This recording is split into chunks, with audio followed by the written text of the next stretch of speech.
commence par la question habituelle. Bernard, c'est quoi Claro Cards? Si tu devais le définir en quelques mots. En quelques mots, donc Clarocart, c'est un outil qui permet, seul ou en équipe, de voir un peu plus clair dans son suivi de projet. On va voir aujourd'hui, on va mettre en ordre des recettes de cuisine. Donc c'est pas nécessairement toujours du projet en entreprise, ça peut évidemment l'être, c'est à ça que c'est dédié. Et on essaye de rendre le suivi de projet en équipe souvent, donc soit équipe tout seul, son cerveau gauche, son cerveau droit, soit des équipes qui sont plusieurs, qui doivent s'aligner. Comment est-ce qu'on fait en équipe pour voir plus clair? Et donc, on rend le suivi de projet ou le suivi de toute situation qu'on a envie de regarder visuel dans Claro avec des petites cartes qu'on bouge. Voilà, c'était beaucoup de mots finalement, hein, comme aujourd'hui. On a Ouais, c'est pas différentes. mal. D'une session à l'autre, on a des définitions différentes de Claro, c'est sympa, on va les collecter et en faire quelque chose. Ok, génial. Alors, aujourd'hui, on voit comment on débute avec Claro Cards, comment on commence. Je te laisse la main, je te laisse nous montrer. Donc la proposition aujourd'hui, c'est de revenir aux basics. Donc parfois, on a fait des Clarocare Sessions déjà un peu avancées, puis on s'est dit, bah, on va en faire une fois un peu plus simple, les premiers pas dans Claro si vous créez un projet, et quel est vraiment le cœur de la proposition de Clarocare. Donc on va prendre quelque chose de très très simple. Alors je ne vais pas faire tout le chemin depuis le site web, mais en gros, si vous démarrez de Try for Free, etc., que vous créez votre compte, etc., vous allez tôt ou tard arriver sur un écran qui vous propose de créer un projet. Ça, je peux même vous le montrer. On va partir de quelque chose de vide aujourd'hui. Donc, on va vraiment partir d'une page blanche qui est. Donc, vous allez tomber à un moment sur cet écran-là assez tôt après votre création de compte. Et ce que je vous propose, c'est parce que, en fait, c'est très formateur pour Claro et ça permet de bien comprendre les principes. Ça fait parfois un peu peur, mais on va partir d'une page blanche. Et donc, vous prenez Start from Scratch plutôt qu'un template. On va démarrer de zéro. Et on va apprendre les grands concepts de Claro assez simplement. Et on va prendre un cas que j'ai volé honteusement à un de nos plus grands ambassadeurs, qui est Olivier du Sephora, qui a l'habitude d'onboarder ses équipes avec un exemple de recette de cuisine qu'on va trier ensemble. Euh, Parce que l'exemple est très simple, il permet en fait d'aborder ce qu'est Claro assez simplement sur un cas que tout le monde peut comprendre. Et donc, quand on crée un projet Claro, on arrive sur cet écran qui demande, c'est une question qui parfois surprend un peu les utilisateurs, qui dit, ben voilà, le principe de Claro, c'est qu'on va créer des post-it, en fait, des post-it virtuels, digitaux, mais des post-it quand même. Et donc, la première question, c'est que vont représenter les post-it? Et donc, chez nous, ben, chaque carte va représenter simplement une recette de cuisine. C'est aussi simple que ça. Et donc, ça, c'est un principe de, en fait, Claro Carte, tu me demandais, Marc, qu'est-ce que c'est en quelques mots? En fait, Claro Carte, c'est une base de données, assez simplement. On met dans l'ordinateur, dans la machine, dans Claro Carte en l'occurrence, on met de l'information sur le monde réel. Et donc ici, on met des cartes qui représentent des recettes parce qu'on a envie de mettre de l'ordre dans notre catalogue de recettes digitales. Et donc, je crée des recettes avec une petite couleur. Et je dis, une carte dans Claro va représenter une recette dans le monde réel. Et jusque-là, j'ai pas de carte. Donc, c'est la première question que Claro pose. Et on va se créer des recettes. Alors, on a le All Cards, mais on voit que pour l'instant, ben, il n'y en a aucune. Donc, je pourrais en créer une avec une première recette, pourquoi pas. Et je vais tout de suite vous montrer. Au début, c'est très pratique. Donc, je pourrais évidemment créer une première recette et on voit qu'il y a un type de carte, la nature des cartes, ben, on a recette et on voit qu'on peut créer d'autres natures. Donc, on pourrait faire des recettes et autre chose, mais on ne va pas faire ça aujourd'hui. Et je crée une première recette qui est le poulet basquez. Alors, si on a envie de créer un peu plus de cartes, alors il y a différentes options, dont l'import Excel, etc. Il y en a une qui est très sympathique pour les démos et même pour le brainstorming ou des choses comme celle-là, qui se cache là-bas, dans le petit menu ici. On a Add Multiple Cartes et on peut venir, donc voilà, moi j'ai copié-collé tout un ensemble de recettes et on va simplement demander à Claro de créer une carte par ligne dans ce Add Multiple Cartes, ce qui est très pratique. Si on a une première équipe qui a une petite liste de choses dans un fichier texte, quelque chose comme ça. Et donc ça, c'est la base de Claro, c'est qu'on voit que ben, on peut créer des cartes qui représentent quelque chose. Alors ça peut être des tâches, ça peut être des recettes, ça peut être des idées, ça peut être des gens, ça peut être tout un ensemble de choses. Dans un CRM, ça va être des prospects. Et on arrive en fait maintenant qu'on a quelques cartes, on arrive à la vraie raison d'existence de Claro. Claro, c'est un outil qui permet de catégoriser les choses. En fait, on va voir qu'à travers ce qu'on appelle des dimensions, on va pouvoir catégoriser ces recettes le long de différentes dimensions. Alors, une première dimension, ça pourrait être, ben tiens, on a envie finalement de trier ici. On voit peut-être qu'il y a des recettes ici qui sont des entrées, des plats ou des desserts. On a des tiramisu, des gâteaux, des crêpes, ça c'est plutôt des desserts. Des entrées, je ne sais pas si j'en ai, mais il faudrait regarder. Et donc, on va créer une première dimension. Alors, comment ça se passe? C'est qu'on va créer une carte. On voit dans les cartes, donc on a un titre, on a une description, on peut mettre des fichiers, il y a des cartes liées, mais je ne couvre pas ça aujourd'hui. Et ici, on a des dimensions, et ça va nous permettre de créer cette base de données, de catégoriser ces cartes. Et donc, on va dire, par exemple, ici, type de recette. On voit qu'il y a des types de dimensions. Je vais en montrer quelques-unes. C'est assez riche dans Claro. On ne va pas tout couvrir aujourd'hui. Ici, on va simplement avoir une liste de, voilà, je vais mettre entrée, plat, dessert. Entrée, plat, dessert. Voilà, avec les couleurs, on choisit un peu celle qu'on veut. Et on a une première dimension avec, par exemple, ces trois valeurs-là qui me permettent, sur une carte donnée, de dire, bah, ça, c'est plutôt un plat. OK. Et jusque-là, bah, si on réouvre la carte, on voit cette recette. Si on en ouvre une autre, il n'y en a pas, mais donc, enfin, cette dimension, type de recette. Et je peux comme ça ouvrir les cartes et aller mettre des valeurs pour ces dimensions. Euh, et c'est là que le jeu dans Claro commence, parce que ces dimensions sont au cœur de la proposition de Claro. Et donc, on va retrouver ces dimensions qui en fait enrichissent les cartes avec de la donnée. C'est pour ça que c'est une base de données. On va retrouver ces dimensions à différents endroits. Le premier endroit où on va les retrouver, c'est dans les filtres. Pourquoi? Parce qu'on va retrouver ici la capacité de voir certaines cartes le long de ces dimensions. Donc, je peux, évidemment, c'est toutes des recettes, donc ici, ça ne change rien si je clique ceci. Mais si ça m'intéresse de voir ben, les trois plats, ben, j'ai simplement ici, dans les filtres, je choisis les plats. Je peux faire des sélections multiples et voir des plats, des entrées, des desserts, ou justement, je peux voir toutes les cartes que j'ai encore à trier. Donc ça, c'est des filtres, et quand on a plusieurs dimensions, on va y arriver, on va pouvoir appliquer des filtres multiples, c'est très utile. Mais donc retenez que les dimensions en fait sont essentiellement là dans Claro pour en fait catégoriser les cartes pour essayer de capturer la complexité du monde et de faire des catégories et de mettre des choses qui se ressemblent les unes avec les autres, quoi.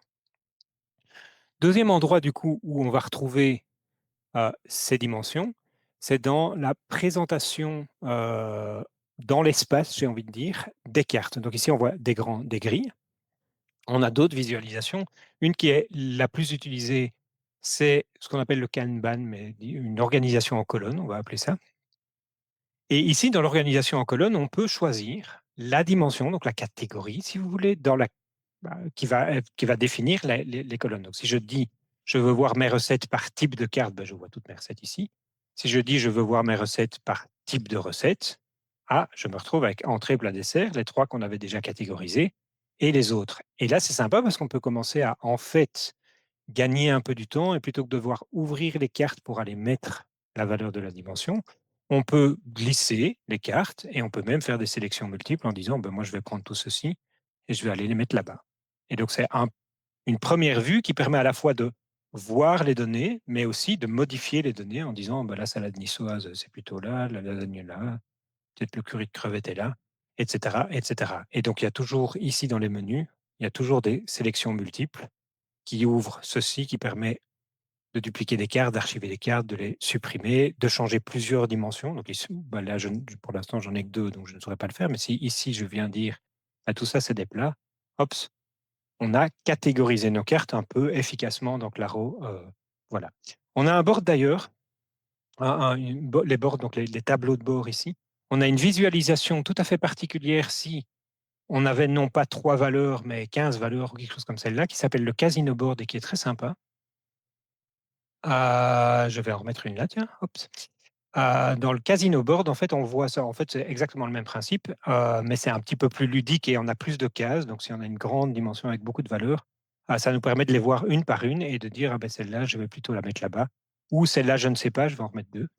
Celle-là, je ne sais pas, je vais la folder, je vais la mettre là-bas et je vais mettre ça ici. Donc, c'est toujours cet espace de catégorisation qui permet de mettre de l'ordre dans des données, dans du travail d'équipe. Donc, vous devez évidemment, ici, moi j'ai pris un exemple de recette, je vais prendre d'autres exemples des dimensions, mais vous pouvez transférer cette compréhension dans le champ du travail en équipe. Par exemple, si les cartes représentent des tâches, ben, on va pouvoir assigner des tâches à des gens ou voir où on en est au niveau du statut de la tâche ou au niveau des deadlines, des échéances, des dates, etc. Alors, deuxième concept très important dans Claro, Donc on a compris, il y a des cartes, il y a des dimensions, on en créera sans doute une autre, juste après. Deuxième concept extrêmement enfin 3e en fait, carte, dimension. Troisième concept extrêmement important dans Claro, la notion de tableau de board en anglais. Alors les tableaux de bord dans Claro, c'est une vue sur les données, sur les cartes. Donc ici, par exemple, on a une première vue qui est cette grande grille. Je vais faire reset, je vais vous montrer pourquoi il y a le petit truc orange ici. Je vais commencer par faire un reset. On a une vue en grande carte, heu, présentée comme grille et sur laquelle on n'a pas de filtre et on n'a pas mis une organisation en colonne ou en matrice ou il y en a d'autres ici. Une chose que j'ai peut-être pas montré et que je peux montrer, dans l'exemple ici, c'est, bah, tiens, si finalement on a envie d'afficher le type de recette sur les cartes, ça va se passer dans ce menu ici, qui n'est jamais qu'un raccourci sur en fait un grand dialogue qu'il y a dans More Board Options ou dans More Card Options, ça revient au même, on va l'ouvrir. Ça, c'est des petits raccourcis sur ce qui se passe dans ce grand modal ici, ce grand dialogue ici, dans lequel on va retrouver toutes les options du tableau de bord. On est sur un tableau de bord All Cards et ça, c'est très important de comprendre le mécanisme de Claro. À tout moment, donc si j'ai envie de dire: «Bah, tiens, j'ai envie d'afficher de l'information sur les cartes, j'ai envie d'afficher le type de recette avec le nom de ma dimension». À tout de moment, donc là, quand on ouvre ce modal ici, on a 2 options. Soit on dit: Non, j'ai pas envie de sauver ça, je vais simplement appliquer le changement, mais pour l'instant, je ne vais pas sauver». Soit je vais écraser la définition du tableau de bord en faisant sauve. Alors ici, je vais vous montrer exprès, je vais faire fermer sans sauver. Qu'est-ce qui se passe? On voit, bah, ça c'est tout à fait attendu, on voit ce qu'on a demandé, on voit le type de recette avec, heu, les valeurs ici. Et on voit qu'il y a le petit bouton orange qui est arrivé ici et qui dit: «La situation que vous voyez ici et qui aurait pu aussi être, parce que j'ai changé le mode ici, parce que j'ai mis des filtres, tout changement que je fais à ma visualisation des cartes, à un moment, Claro me dit: ben ça ne correspond pas à la définition qu'on voyait avant de All Cards». Et donc on a 2 options. Soit on écrase All Cards et on sauve la vue qu'on voit maintenant parce qu'elle nous plaît, mais on garde ce board All Cards ici. Soit tout simplement, on dit Save current view as new board. Et donc là, on commence à créer des nouvelles vues. Alors, je vais en faire une qui pourrait être utile. Je vais faire par exemple ceci, par exemple. Et j'ai envie de. Et peut-être que ça ne m'intéresse que d'avoir les plats. Voilà. Hop, du coup, je vais quand même la remettre comme ça. J'ai mes plats et j'ai envie de sauvegarder cette vue parce qu'elle me plaît, parce que de temps en temps, on ne parle que des plats, ou je ne regarde que les plats, ou je ne cherche que des plats. Je vais sauver cette vue, je vais lui donner un nom, mes plats préférés ou quelque chose comme ça. Hop.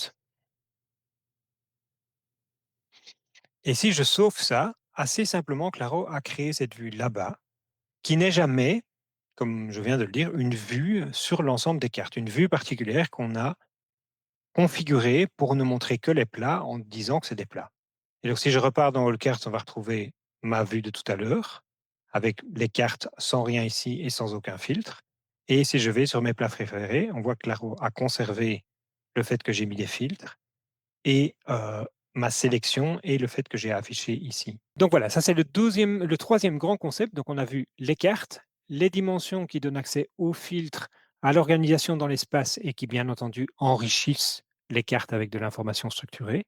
Et puis les vues viennent se sauver ici et qui vont me permettre de voir un sous-ensemble via les filtres, un sous-ensemble de mes cartes présenté d'une certaine manière. Comme je dis toujours, la création des boards doit venir soutenir des réunions où on parle d'un certain scope, d'un certain projet, de certaines échéances, de certaines personnes, que sais-je.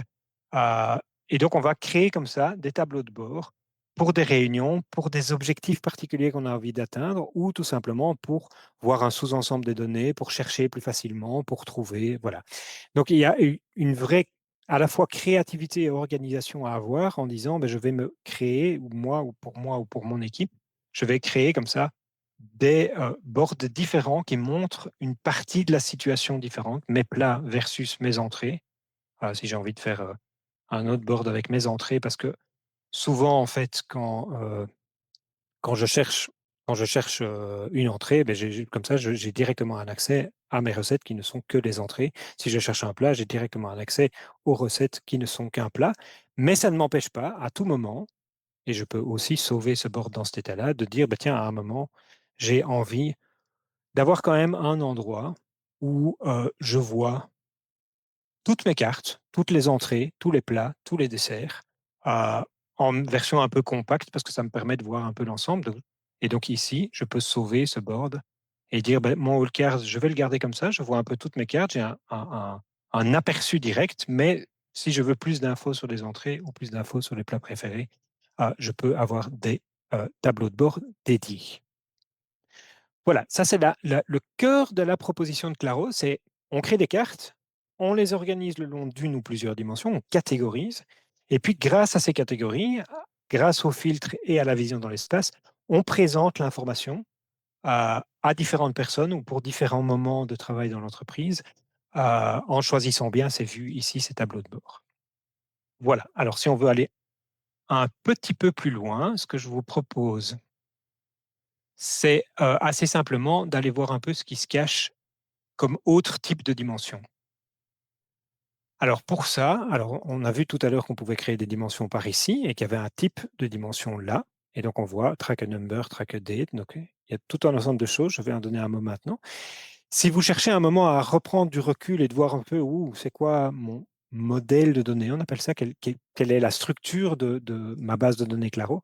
Dans Settings and Members ici, vous retrouvez ces notions, le type de carte. Ici, on n'a que des recettes, mais on a pas mal de projets dans lesquels on voit que les gens ont des cartes de nature différente, des tâches, des objectifs, peut-être des personnes, ou des prospects versus des utilisateurs ou des choses comme celle-là.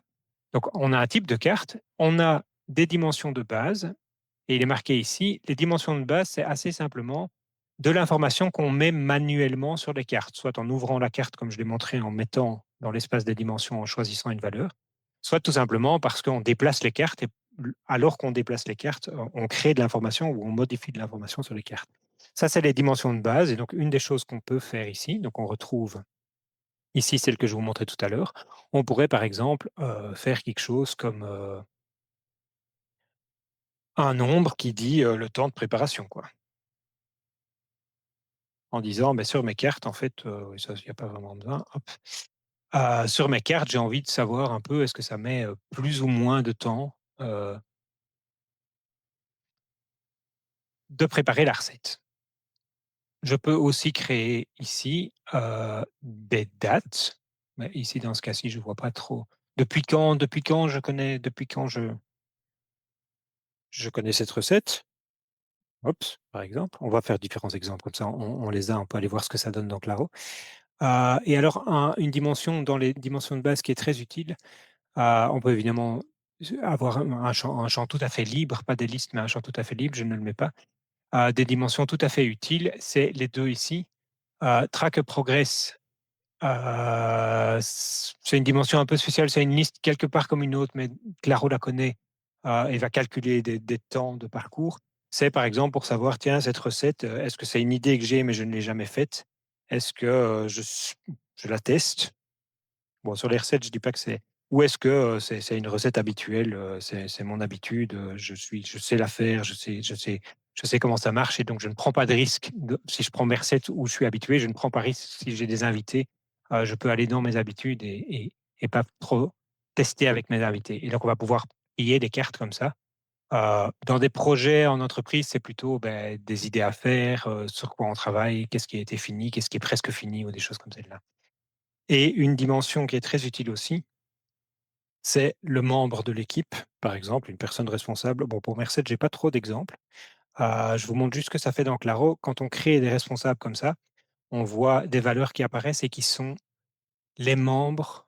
Ici, bon, je suis parti d'un projet qui existait déjà, donc j'avais déjà des membres un peu fictifs ici, mais c'est des gens qu'on peut inviter dans le projet Claro. Ça, je ne couvre pas aujourd'hui. Mais du coup, on a une dimension dont les valeurs sont automatiquement synchronisées à partir des membres là-bas. Alors, si on va voir sur cette dimension de base, après on couvrira deux, trois exemples ici, mais sans en prendre trop de temps, parce que c'est déjà un peu plus avancé, je crois. Aujourd'hui, on est vraiment dans une intro à Claro. Si on va voir un peu ce qui s'est passé avec ces différents temps de préparation et autres, Si on réouvre une carte, bah, on va se retrouver, comme c'est des dimensions de base, avec tout un ensemble de choses ici en disant: «Bah, ça met, 1 heure, 60 minutes». Depuis quand je la connais? Bah, depuis, le 1er août. Donc là, on va avoir des widgets différents, on appelle ça. Donc ça, c'est des listes, mais là, on a vu un calendrier. Là, c'est plutôt un nombre et j'ai, tout simplement des listes comme on avait pour le type de recette. Ça ne change pas. Progress responsable. Heu, on va pouvoir mettre ça sur les cartes et comme toujours, on va les retrouver, ici, les valeurs. Alors peut-être qu'ici, ben voilà, là, on voit qu'il y a déjà un peu des dates. Là, il y a un peu des temps de préparation. Claro a choisi un peu les valeurs tout seul. Il y a moyen de venir configurer ça soi-même, ce que je ne couvre pas non plus aujourd'hui, mais il y a de la doc, dans les petits dialogues qui permettent de configurer ça. Donc on voit ces dimensions apparaître ici, tout simplement ce que ça nous permet de filtrer. Je vais faire je vais revenir sur, les petits nombres ici dans un instant et on retrouve ces dimensions, bien entendu, dans la gestion de l'espace. Donc si j'ai envie de voir, tantôt on voyait mon type de recette. Bon, il y a un filtre là, mais on voyait mon type de recette, mais si je veux le faire par responsable et commencer à trier les cartes par responsable, ça fonctionne. Si je veux, le faire par statut, de dire: «Bah, tiens, ça, c'est plutôt des habitudes, celles-là, elles sont en test» et cetera. Toujours les mêmes principes, c'est des catégories comme les autres, en fait, au final. Il y a des types de dimensions parce que Claro les connaît. Le progrès, il sait calculer des temps de parcours et des choses comme celle-là. Mais au final, au quotidien, c'est jamais que des catégories comme les autres et donc on retrouve ces catégories dans les filtres, ici et on peut faire des boards. On va évidemment les retrouver dans les dimensions que je peux afficher sur les cartes. OK? Temps de préparation 60. On n'affiche pas par défaut, Claro n'affiche pas s'il n'y a pas de valeur sur les cartes.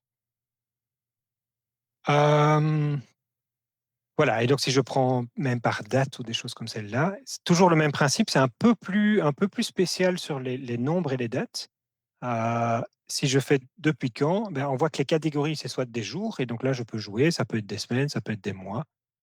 Si je mets, ici un depuis quand, ouais, on va quand même garder ça dans le passé, mais si je vais fort dans le passé, Hops, on va retrouver ces catégories que Claro crée de lui-même, magiquement sur des dimensions dates, en disant, bah, tiens, vous avez des catégories à vous. De nouveau, on peut configurer pour créer les siennes avec des temps relatifs ou des temps absolus. Il fait une proposition ici qui est déjà utile. Donc même sur des dimensions pour lesquelles c'est pas une liste de valeurs, on voit que cette notion de catégorisation existe dans Claro sur des dates, sur des nombres, et c'est très utile. On peut même déplacer les cartes. Et ce que Claro va faire ici, c'est qu'il va remettre comme date le premier jour de l'intervalle de temps, de cette période de temps qu'on voit afficher ici, le deuxième quadrimestre 2025. Bon, ça c'est déjà un petit peu plus avancé. Sachez que ça existe, c'est de la catégorisation et c'est très utile parce que du coup, on peut filtrer sur ces catégorisations, etc. Pour ne voir que les cartes qui correspondent à certains critères dans le temps. C'est un voilà, c'est un petit peu plus abstrait que les dimensions de type liste, mais c'est très, très, très utile en pratique sur les projets. Une chose que j'ai peut-être pas montrée, oui, sachez que partout, dans toutes les visualisations, donc là on repart sur les tableaux de bord plutôt, chaque fois qu'on voit, une catégorisation et qu'on voit soit des colonnes, soit des cellules, si je passe en matrice, on pourrait faire, une cellule, une catégorisation comme ça, progresse depuis quand, hop, on va avoir des cases qui sont vides.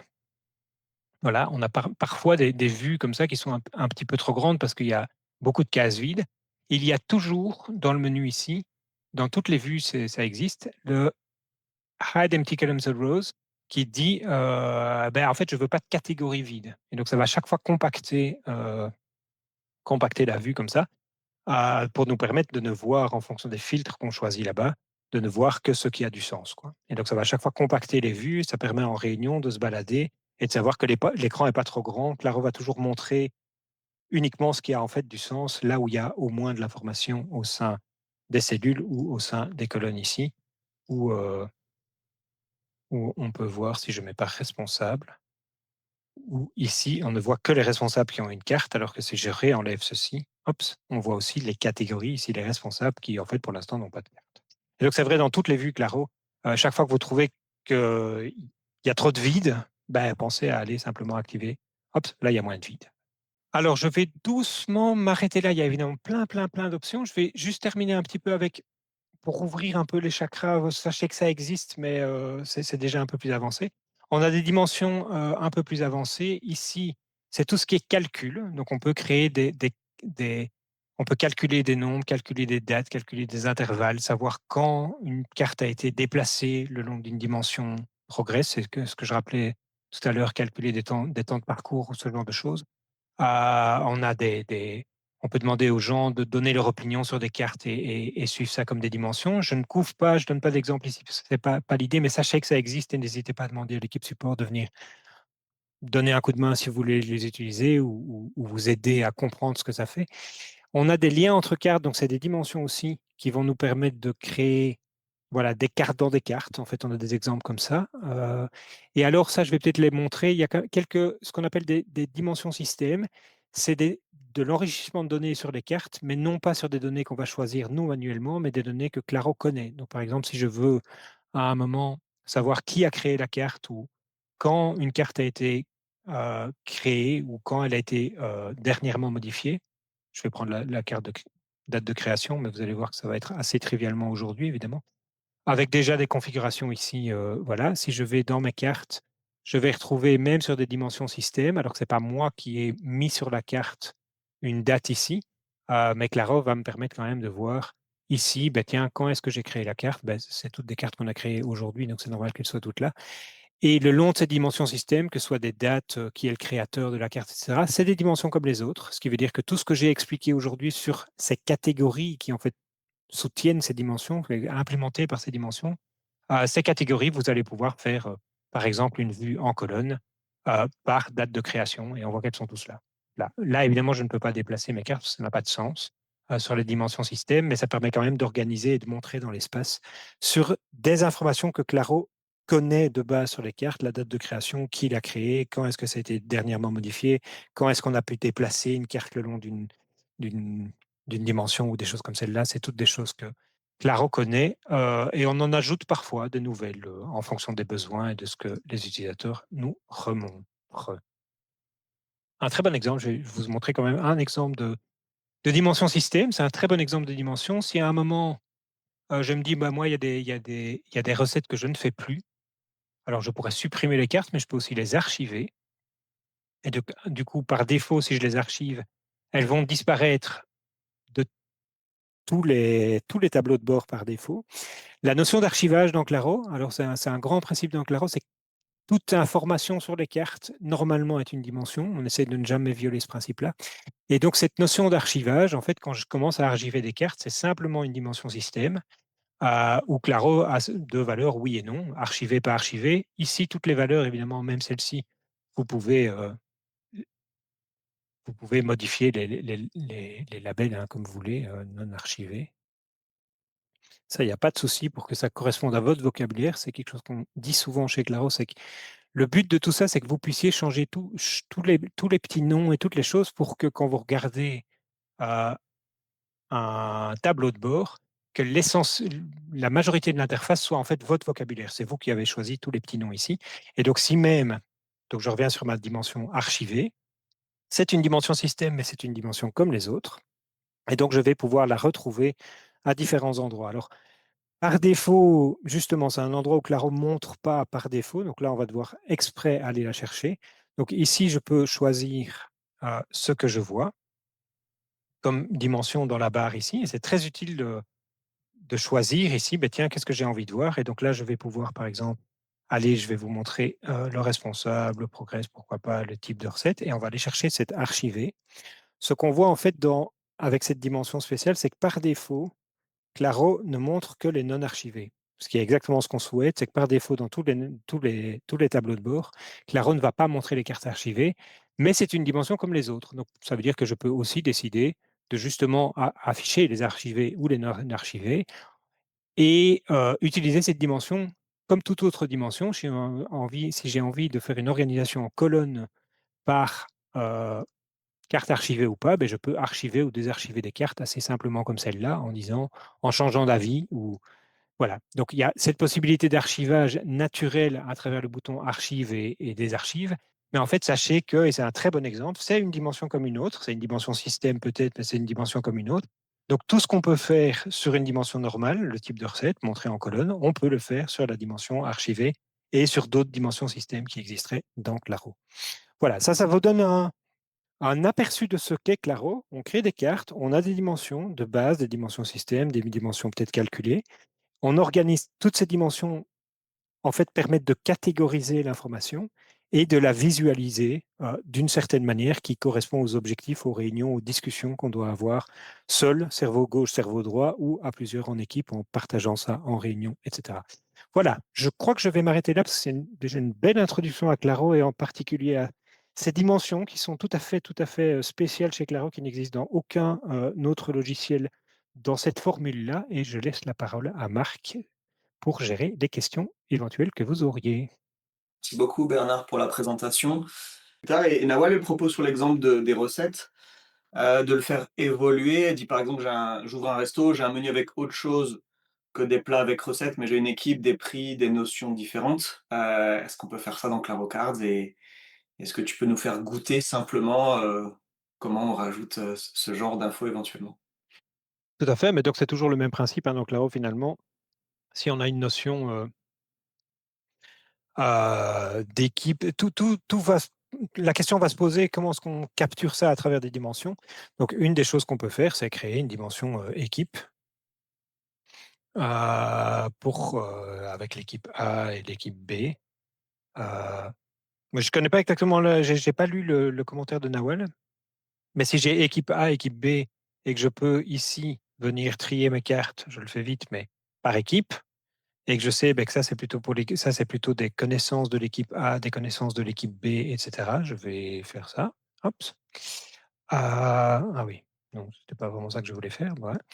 Et à un moment, ben, je peux avoir, si je repars en grande carte, sans filtre, si je décide de faire un board, je vais très vite, hein, vous voyez que je connais bien mon Claro. Un board pour l'équipe A qui s'organise comme ceci et je sauve ça par équipe A. Hop, elle ne voit que les cartes de l'équipe A. Et un autre qui pourrait ressembler à tout à fait autre chose, qui l'équipe B, elle s'organise plutôt dans le temps. Euh, oui, ça, je n'aurais pas. Et elle est plutôt sur des cartes qui appartiennent à l'équipe B. J'ai une équipe qui va s'organiser vraiment différemment, comme ça, par exemple. Hop. Et ça, c'est l'équipe B. Et on peut enrichir comme ça et dire, ben voilà, j'ai créé, il y a une équipe qui s'organise comme ceci parce que c'est son processus à elle, alors qu'il y a une autre équipe qui s'organise tout à fait autrement parce que c'est leur processus à eux. Et ça ne m'empêche pas de conserver une vision générale, par exemple, en disant, ben, le manager, lui, il va montrer ses cartes par équipe. Enfin, il va afficher les cartes, quelle équipe c'est, il va décider que la couleur, c'est peut-être par équipe, pourquoi pas. Voilà. Bah, je ne sais pas si c'est ça que Nawal avait en tête, j'ai pas vraiment préparé l'exemple là, mais c'est toujours le même principe. On crée des dimensions, on crée des vues, et puis on catégorise l'information de manière à ce que chacun voit ce qu'il doit voir. Grand principe chez Claro, la bonne information à la bonne personne au bon moment. Ouais, c'est ça. L'idée, c'était même d'aller plus loin, tu vois, avec un menu avec des plats, des boissons, et cetera, au-delà des recettes. Ah oui, Heu et un manager qui suit, par exemple, les plats qui se vendent le mieux. Mais c'est vrai que là, on complexifie un peu le chemin, mhm, mais c'est mhm. tout à fait faisable dans Claro Cards. Notamment, on va ajouter des cartes quand même différentes, en fait. C'est ça qu'on va faire, hein. Oui, on peut peut-être rapidement montrer ça. Donc c'était des recettes, Menu ou boisson, enfin voilà, voilà, par un exemple. menu. Si j'ai des cartes de type menu, je peux même décider que ici, alors bah, finalement, je vais le montrer, je vais créer des liens. Alors là, je vous montre pas tout, enfin, je vous explique pas tout parce que c'est plutôt de l'avancée. J'ai des menus dans lesquels je mets des recettes. Hop. Et donc maintenant, je peux créer des cartes. Alors si on prend par type de carte ici, je peux créer un premier menu et je vais pouvoir aller dans la carte menu, accrocher des cartes ici en disant ben, je vais prendre une quiche Lorraine, je vais prendre un dessert tiramisu, voilà, hop. Et j'ai créé un menu avec une quiche Lorraine et un tiramisu classique. Et de cette manière-là, on va pouvoir commencer à voir les cartes par menu. Donc c'est une dimension comme les autres, même principe. Donc si j'ai envie de voir les recettes, mais que j'ai envie de les voir par menu, hop, on va retrouver notre premier menu avec la quiche Lorraine et le tiramisu classique. En fait, c'est toujours le même principe. Même la création de liens entre cartes, ça correspond à des dimensions et donc ça correspond à des filtres. On peut retrouver les cartes de ce menu-là, faire un board qui est un premier menu. Toujours le même principe. En fait, une fois qu'on a compris, c'est un peu abstrait, mais une fois qu'on a compris les cartes, les dimensions qui enrichissent avec de l'information, même les liens entre cartes, même les dimensions système, et que ces dimensions donnent lieu à des filtres et à une organisation dans l'espace, tout le reste revient en fait à prendre sa situation, à se dire comment je représente ça par de l'information avec des dimensions, des filtres et de l'organisation dans l'espace. Super, et OK, on peut évidemment traquer tout un tas d'autres choses, sur ça, les menus qui marchent, les recettes qui marchent dans les menus et cetera. Bien sûr, on peut rajouter autant d'informations qu'on veut tout à fait. et présenter ça sous forme de chart d'ailleurs, on a aussi une vue qui existe, on peut très bien faire ça. Nawal, ça répond en partie à ta question. On a montré un peu rapidement, hein, mais donc c'est tout à fait possible. Est-ce que ça répond, Nawal? Plus Yes, merci, complet. Nawal. Est-ce que tu veux faire une démo d'un truc un petit peu plus complet, Bernard? Mais je peux montrer un projet que j'utilise vraiment ces jours-ci. J'aide une équipe, j'organise une équipe sur de la production de logiciels. Et donc, pour montrer un exemple de projet Claro déjà un peu plus compliqué, toujours le même principe, il y a plein de types de cartes et plein de dimensions. Et on organise ça par métier. Donc, entre le Customer Support qui a ses propres boards où il remonte des bugs ou des besoins des utilisateurs, on passe par les développeurs qui travaillent sur des choses à un moment donné et on voit dans le temps, bah tiens, voilà des choses qui ont été démarrées il y a déjà quelques semaines et qui ne sont pas encore arrivées en production. Donc on voit qu'il y a des process là qui doivent être activés pour être sûr de ne pas avoir du travail en cours qui date d'il y a des semaines et qui n'atteint pas une valeur. Donc toute la gestion du développement, par exemple, dans les équipes de développement logiciel ou de développement de projet et jusqu'à de la création de tutoriels avec des vidéos qu'on vient accrocher aux cartes ici, des petites vidéos YouTube, voilà, jusqu'à de la communication, de savoir, tiens, qu'est-ce qu'on doit redocumenter dans les fonctionnalités qu'on a développées et un processus d'annonce avec qu'est-ce qu'on a envoyé aux utilisateurs ou aux clients, voilà. Donc ça, c'est un exemple quand même de projet Claro euh, assez plus complexe parce que ça organise toute une équipe le long de plusieurs départements, j'ai envie de dire. Donc on peut aller vraiment assez loin avec chaque fois cette notion. Et donc ici, j'ai pas montré, mais ça, c'est ce qu'on appelle des workspaces. Donc c'est des sous-équipes qui ont chacune leur board et chaque board sert à un objectif particulier, l'organisation d'une partie du travail le long de chaînes un peu plus compliquées, jusqu'à un site web public qu'on peut. Donc ça, on avait un peu parlé les dernières semaines. On a un module de sites web publics. Donc, si je le montre sur ce client-là, euh, voilà, dans lequel automatiquement ce site web est mis à jour, les nouveautés, les tutoriels dont j'ai parlé. Ouais, voilà, les tutoriels avec un suivi de qu'est-ce que les gens. Donc, c'est chaque fois des petites cartes aussi, hein, mais c'est plutôt en mode site web dans lequel les gens vont pouvoir voir les tutoriels, mais aussi marquer, ben, celle-là, je l'ai lu, je sais que je l'ai vu. Et donc, ils vont pouvoir se former au fur et à mesure en disant, ben, en suivant leur avancement, etc. Et donc tout ça est complètement piloté par Claro, ça se met en place en quelques jours, quelques heures, quelques jours, en fonction un peu de la maturité de l'équipe et de est-ce qu'un consultant Claro vient le faire ou est-ce que vous le faites par vous-même. Mais donc il y a vraiment moyen d'aller assez loin dans l'utilisation de Claro pour structurer des équipes complexes. C'était juste cet exemple-là que je voulais montrer. On peut passer, si tu veux, Bernard, à la partie nouveautés. C'est toujours quelque chose qu'on fait dans la Claro Card Session. Quelles sont les nouveautés de ce Tout à mois-ci? fait. Alors, ce mois-ci, il y en a deux, je pense. Non, il y en a une qui vraiment est intéressante ce mois-ci. Après, il y en a qui arrivent, mais ce sera plutôt début novembre. Celle qui va intéresser le plus de personnes, c'est que à partir de maintenant, donc j'ai pas montré aujourd'hui, mais j'ai un poulet basquaise ici. Ah ben non, j'ai pas le poulet basquaise, je crois que je l'avais. C'est pas très grave. Ah, elle est Elle a archivée. été archivée, il me semble. Oui, c'est pas très grave. On va prendre la tagine de poulet. Je vais tricher un peu. Donc, on n'a pas montré, mais il y a des pièces jointes ici. Si je mets une pièce jointe, donc là, j'ai droppé un fichier PDF. Une nouveauté, c'est qu'avant, les PDF, contrairement aux images, donc je peux aussi mettre des images. Je crois que je dois avoir un screenshot ou l'autre. Voilà. Si je mets une image ici.